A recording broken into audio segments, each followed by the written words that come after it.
Chalukyas of Vemulawada. Vemulawada చాళుక్యులు.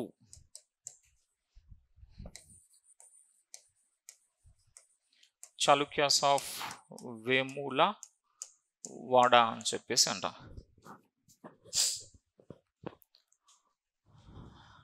Okay, అదే పీరియడ్లో ఖమ్మం, ముదిగొండ, ఖమ్మం ముదిగొండలు ఇంకొక చాళుక్యాస్ బయలుదేరుతారు. ఏ పీరియడ్ ఇది? Period 7th to 11th. Okay, 7th to 11th century మధ్య ఉన్నాం. ఈ 7th to 11th సెంచరీలో తెలంగాణ వేములవాడ క్యాపిటల్ వాళ్ళది, కాబట్టి వేములవాడ చాళుక్యాస్. ఇప్పుడు నెక్స్ట్ ముదిగొండలో వస్తారు వాళ్ళు, ఖమ్మం ముదిగొండ, వాళ్ళని అంటారు ముదిగొండ చాళుక్యులు అంటారు. ముదిగొండ చాళుక్యులు ఇదే పీరియడ్లో ఉంటారు వాళ్ళు కూడా. ఇప్పుడు నెక్స్ట్ మనకి ముదిగొండ చాళుక్యులు, చాళుక్యాస్ ఆఫ్ ముదిగొండ, చాళుక్యాస్ ఆఫ్ ముదిగొండ అని చెప్పేసి అంటారు. ఓకే, ఇవి పేర్లు మనకి ఏ మధ్యకాలం ఇది? 7th to 11th century. So 7th to 11th century తెలంగాణని డామినేట్ చేసిన కర్ణాటక 3 వంశాలు ఏంటి? కర్ణాటక 3 డైనాసిటీస్ ఏంటి? బాదామి చాళుక్యులు, రాష్ట్రకూటులు, కళ్యాణి చాళుక్యులు. అయితే వీళ్ళు డైరెక్ట్గా తెలంగాణను రూల్ చేయకుండా సామంతాస్ని అపాయింట్ చేస్తున్నారు. అటువంటి మెయిన్ సామంత, that mean feudatory kingdom, main feudatory kingdom Vemulawada, Vemulawada చాళుక్యులు. ఇంకొక ఫ్యూడేటరీ కింగ్డమ్ ఉంటుంది, దాన్ని అంటారు ముదిగొండ చాళుక్య, ముదిగొండ చాళుక్యులు. ఇది మన తెలంగాణ ఏరియా. వీళ్ళు ఆంధ్ర తెలంగాణ కలిపి పాలించారా? No, only Telangana. ఆంధ్రాకి వస్తే ఇప్పుడు ఇది మనం ఏ పీరియడ్? ఇది 7th to 11th. ఇప్పుడు అదే పీరియడ్లో మన ఆంధ్రాలో ఎవరు పరిపాలన చేస్తున్నారు? ఈ 7th to 11th సెంచరీలో ఆంధ్రాలో రూల్ చేసింది ఎవరంటే మెయిన్లీ ఒక్క డైనాసిటీ, ఓన్లీ 1 డైనాసిటీ. దాన్నే అంటాం వేంగి చాళుక్యులు అంటారు. వేంగి చాళుక్యులు, చాళుక్యాస్ ఆఫ్ వెంగి.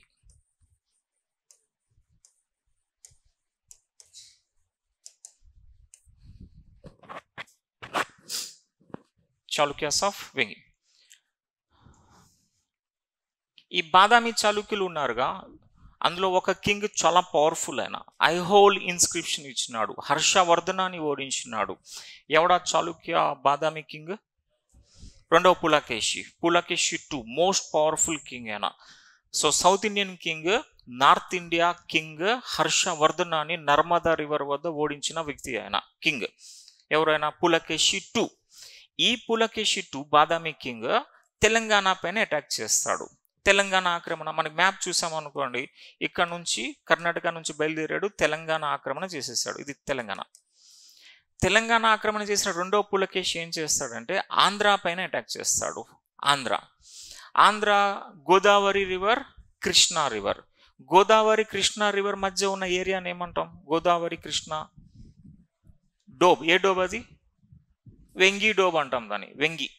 గోదావరికి కృష్ణాకి మధ్య ఉన్న ప్రాంతాన్ని వెంగి అంటారు. గోదావరి నది కృష్ణా నది మధ్య ఉన్న ప్రాంతం వెంగి ప్రాంతం. ఆ వెంగిని ఆక్రమణ చేసేస్తాడు పులకేషి 2. ఇప్పుడు ఈయన ఎక్కడి నుంచి పాలిస్తున్నాడు పులకేషి 2? బాదామి. బాదామి ఈస్ట్లో ఉందా, వెస్ట్లో ఉందా? బాదామి వెస్ట్లో ఉంది. బాదామి వెస్ట్లో ఉంది. ఇప్పుడు ఈ బాదామి కింగ్ పులకేషి 2 ఈస్ట్లోకి వచ్చి ఈ గోదావరి కృష్ణా మధ్య ఉన్న వెంగిని ఆక్రమణ చేశాడు. వెంగి, ఈ కాంక్వర్డ్ వెంగి. వెంగిని ఆక్రమణ చేసిన తర్వాత పులకేషి 2 ఏమంటాడంటే అంత దూరం నేను వచ్చి పరిపాలన చేయడం కష్టం అని చెప్పి తన తమ్ముడు ఉంటాడు, బ్రదర్ కుబ్జా విష్ణువర్ధన. కుబ్జా విష్ణువర్ధన ఏం చేస్తాడు? పులకేషి 2 నువ్వు పోరా, వెంగికి వెళ్ళి వెంగిలో పరిపాలన చేసుకోరా అని చెప్పి అంటాడు. అప్పుడు ఆ కుబ్జా విష్ణువర్ధన వెంగికి వచ్చి వెంగిలో ఇండిపెండెన్స్ ప్రకటించుకుంటాడు, కుబ్జా విష్ణువర్ధన. ఇప్పుడు కుబ్జా విష్ణువర్ధన వెంగిలో ప్రకటించుకుంటే ఆయన వంశం ఏంది? చాళుక్య వంశం. ఎక్కడి నుంచి పాలిస్తున్నాడు? వెంగి నుంచి. కాబట్టి వెంగి చాళుక్యాస్ అంటాం. ఇప్పుడు వెంగి చాళుక్యాస్ ఈస్ట్లో ఉన్నారా, వెస్ట్లో ఉన్నారా? ఈస్ట్. కాబట్టి వెంగి చాళుక్యులు ఏమంటాం? ఈస్టర్న్ చాళుక్యాస్ అంటాం, తూర్పు చాళుక్యులు అంటాం వీళ్ళనే. వెంగి చాళుక్యులు ఇంకేమని పిలుస్తాం? తూర్పు, ఈస్టర్న్ చాళుక్యాస్ అని పిలుస్తారు. మనకి సిలబస్లో ఈ 2 తూర్పు చాళుక్యులు అంటాడు ఇక్కడ, ఈస్టర్న్ ఈస్టర్న్ చాళుక్యాస్ అని చెప్పేసి అంటారు. వాళ్ళు వెంగి నుంచి పాలించారు కాబట్టి వెంగి చాళుక్యాస్.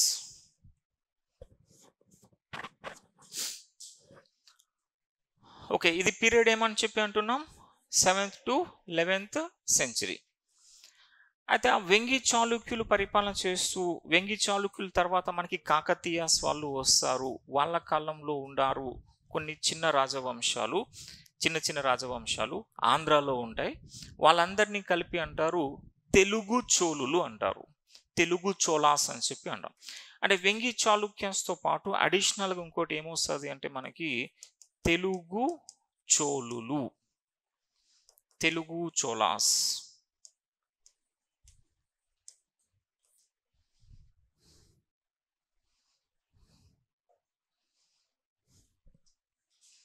సో రేనాటి చోళులు, నెల్లూరు చోళులు, వాతాపి చోళులు, కొనదేనా చోళులు, వెలనాటి చోళులు అని చెప్పి వస్తారు. వాళ్ళందరినీ తెలుగు చోళాస్ అంటారు.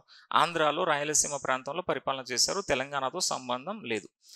సో ఇది మనకి యాన్షియంట్ పీరియడ్. యాన్షియంట్ పీరియడ్ దీంతో క్లోజ్ అయిపోతుంది. సో మనకి ఇప్పుడు యాన్షియంట్ పీరియడ్ క్లోజ్ అయింది. Ancient period, medieval period almost సేమ్గానే ఉంటుంది ఏపీ అండ్ తెలంగాణ వాళ్ళకి. కొన్ని మనకి చేంజెస్ వస్తాయి. లైక్ ఇక్కడ వెంగి చాళుక్య సోన్స్ అని చెప్పినాగా. ఇప్పుడు ఒక్కసారి రీకలెక్ట్ చేయండి. ఫస్ట్ యునైటెడ్ ఏపీలో రూల్ ఉండే ఏ వంశం? శాతవాహనాస్, తర్వాత ఇక్ష్వాకుస్, తర్వాత విష్ణుకుండిన్స్. యునైటెడ్గా ఉన్నాం. అయితే విష్ణుకుండిన్స్ పీరియడ్లో తెలంగాణలో ఇంకెవరైనా రూల్ చేశారా? వాకాటకాస్. ఆంధ్రాలో ఎవరైనా రూల్ చేశారా? బృహత్పలాయనులు, శాలంకయానులు, ఆనంద గోత్రికులు. ఓకే, అలాగా మనకి 7th century అయిపోయింది. ఇప్పుడు 7th century తర్వాత ఆంధ్ర తెలంగాణ కలిసి రెండు వేరైపోయినాయి. తెలంగాణలో ఎవరు వస్తారు? బాదామి చాళుక్యులు, రాష్ట్రకూటులు, కళ్యాణి చాళుక్యులు. అయితే వీళ్ళు డైరెక్ట్ రూల్ చేయలే, సామంతానే పెట్టి. ఆ సామంత ఫ్యూడటరీ కింగ్డమ్, వేములవాడ చాళుక్యాస్. ఇంకొకటి ఎవరు? ముదిగొండ చాళుక్యాస్. మరి ఆంధ్రాలో ఎవరు వస్తారు? వెంగి చాళుక్యులు తర్వాత ఇంకెవరైనా అంటే తెలుగు చోళాస్, తెలుగు చోళులు అని చెప్పేసి అంటారు. ఓకే, ఇక్కడ మనకి కళ్యాణి చాళుక్యులు ఉన్నారుగా. ఈ కళ్యాణి చాళుక్యులకి ఫ్యూడేటరీస్గా అంటే సామంతులుగా హనుమకొండ ప్రాంతంలో ఉంటారు. వాళ్ళే కాకతీయాస్. ఈ కళ్యాణి చాళుక్యుల యొక్క సామంతులు హనుమకొండలో ఉంటారు. వాళ్ళని అంటారు కాకతీయాస్ అని చెప్పి అంటారు. సో ఆ కాకతీయలో రుద్రదేవ అని చెప్పేసి ఉంటాడు. రుద్రదేవ తర్వాత వచ్చిన పవర్ఫుల్ గణపతి దేవ. ఈ గణపతి దేవుడు ఏం చేస్తాడంటే హనుమకొండ నుంచి, వరంగల్ నుంచి పరిపాలన చేసిన ఈ గణపతి దేవుడు ఆయన పక్కన ఉన్న ఆంధ్ర పైన అటాక్ చేస్తాడు. అప్పుడు ఆంధ్రాలో తెలుగు చోళాస్ వాళ్ళు ఏదో రూల్ చేస్తూ ఉంటారు. వాళ్ళని ఓడించేసి ఆంధ్రాను కబ్జా చేసేస్తాడు. ఎవరు? గణపతి దేవ. అంటే దీని అర్థం ఏమిటంటే ఇప్పుడు నెక్స్ట్ వచ్చే కాకతీయాస్ ఉన్నారు కదా, ఈ కాకతీయులు యునైటెడ్ ఆంధ్రప్రదేశ్లో రూల్ చేస్తారు. ఓన్లీ తెలంగాణ, ఓన్లీ ఆంధ్ర కాదు, యునైటెడ్ ఆంధ్రప్రదేశ్లో రూల్ చేస్తారు. కళ్యాణి చాళుక్యాస్కి ఫ్యూడేటరీస్గా ఉన్నటువంటి కాకతీయులు తెలుగు ప్రాంతాన్ని మళ్ళీ ఏకం చేసేస్తారు. అంటే ఇప్పుడు నెక్స్ట్ మళ్ళీ ఎట్లా రాయాలంటే యునైటెడ్ ఏపీలో వస్తుంది. గతంలో విష్ణుకుండిన్స్ యునైటెడ్లో చూసినాం కదా, తర్వాత వేరైపోయినాం. మళ్ళీ కలుస్తాం. ఇప్పుడు మళ్ళీ ఇక్కడ కలుస్తాం. ఏ రూపంలో అంటే కాకతీయులు అని చెప్పేసి అంటాం. మళ్ళీ ఏపీ అండ్ తెలంగాణ కలుస్తాయి కాకతీయాస్ రూపంలో.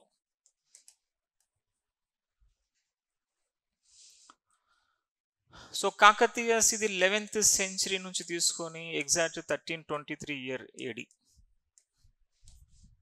11th century to 1323 AD. AP and Telangana రెండు కలిసిపోయినాయి మళ్ళీ కాకతీయుల వల్ల.